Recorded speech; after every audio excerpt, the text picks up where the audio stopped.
Inilah Injil Yesus Kristus menurut Lukas pasal 2 ayat 15.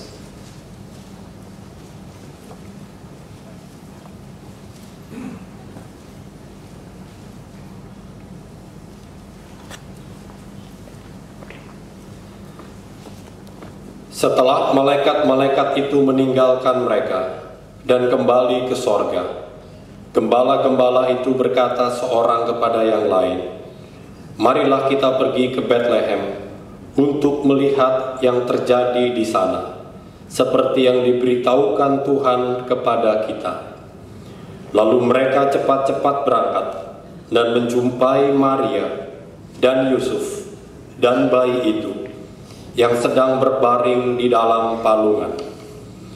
Dan ketika mereka melihatnya, mereka memberitahukan apa yang telah dikatakan kepada mereka tentang anak itu.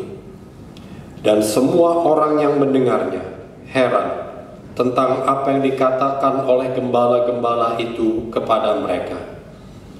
Tetapi Maria menyimpan segala perkara itu di dalam hatinya dan merenungkannya.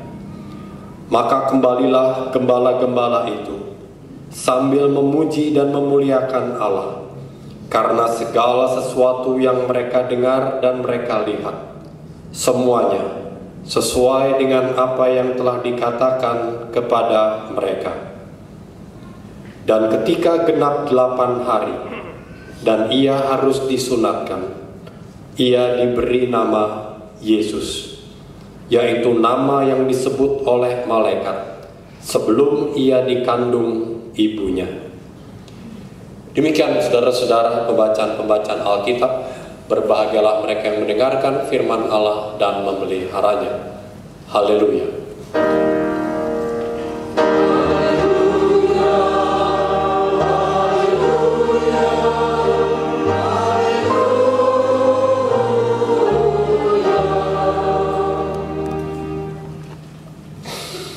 Saudara-saudara masih ingat waktu punya bakal anak dulu?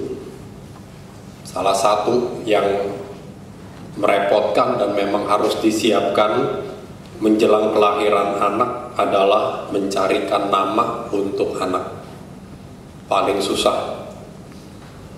Selain tentu kerepotan yang lain tentunya ya, alasan medis, alasan peralatan dan sebagainya. Tapi mencarikan nama adalah bagian yang harus disiapkan oleh orang tua untuk calon anaknya. Nggak tahu berapa lama orang memikirkan nama untuk anak dan berapa susah.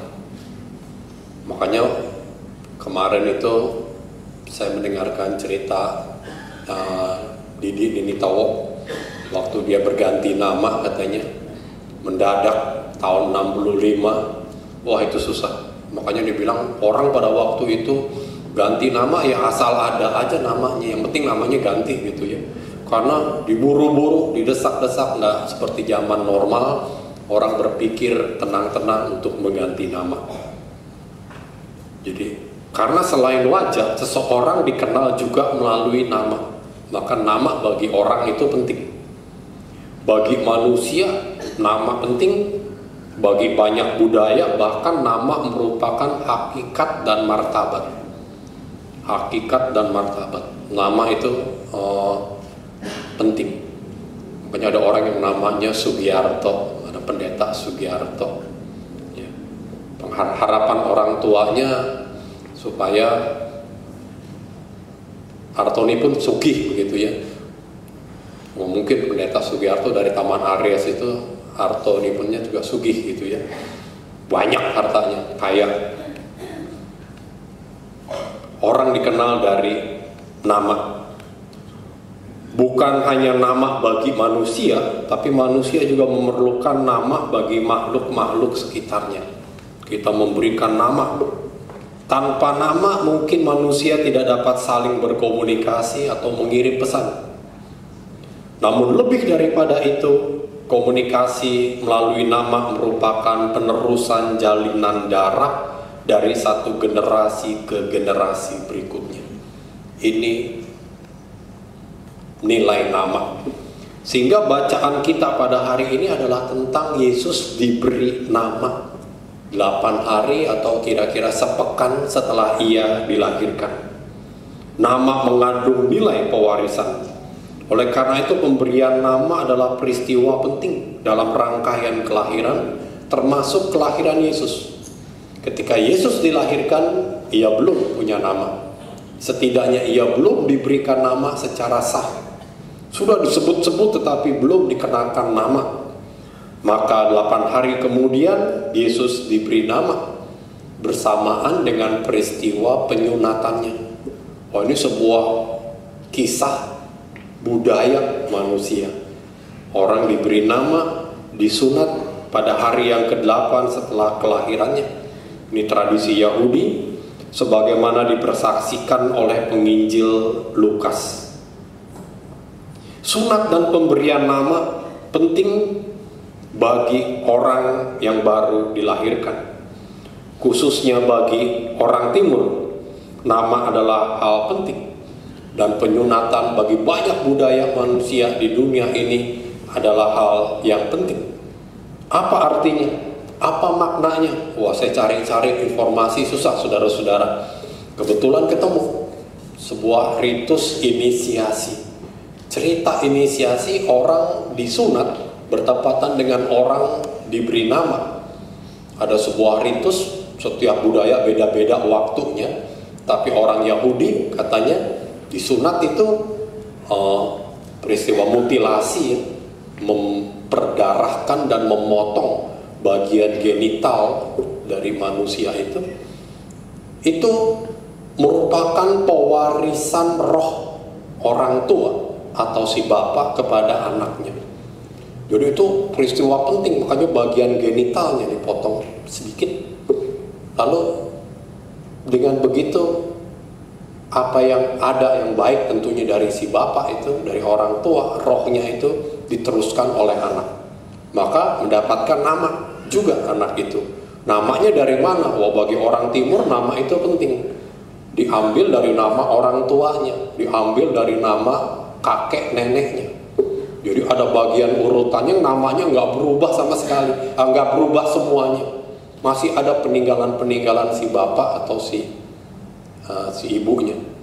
Diteruskan, diturun alihkan. Makanya proses pemberian nama bagi kebanyakan masyarakat itu nggak sembarangan, nggak dilakukan oleh satu orang tua, tetapi juga dilakukan oleh keluarganya, diberikan oleh klannya, diberikan bahkan oleh sukunya, karena nama itu melibatkan semua hal dari kelompok mereka dan merupakan warisan dari klan atau suku atau marga mereka. Bagi beberapa masyarakat termasuk di Indonesia juga menarik, saudara-saudara, ketika anak itu sudah diritualkan memiliki nama, maka bapak dan ibunya dipanggil dengan nama anak itu. Waktu kami di Nias dulu, orang Nias memanggil nama seseorang yang punya anak bukan nama si bapak atau si ibu. Orang di Tapanuli juga begitu. Kalau dipanggil ama atau ina, orang Nias itu ama atau ina. Mirip orang Batak, amang atau inang. Namanya siapa? Misalnya nama anaknya siapa, si Polang gitu ya, atau Bernard. Jadi dipanggilnya ama Bernard, ina Bernard. Nama anaknya Santi. Jadi ada bapak Santi, ada ibu Santi. Si Santi itu nama anak yang tunggal, yang sulung. Itu mana? Berarti ya orang tua itu sudah menurun alihkan bahwa anak itu merupakan penerus, pewaris, selain harapan dan lain-lain. Jadi nama anak dan peristiwa penyunatan adalah satu peristiwa penurun alihan pewarisan. Nah, Rasul Paulus menguatkan hal itu, bahwa kelahiran dengan pewarisan adalah hal yang juga muncul dalam tradisi manusia. Kelahiran Yesus merupakan peristiwa Allah menebus kita dari hamba menjadi anak.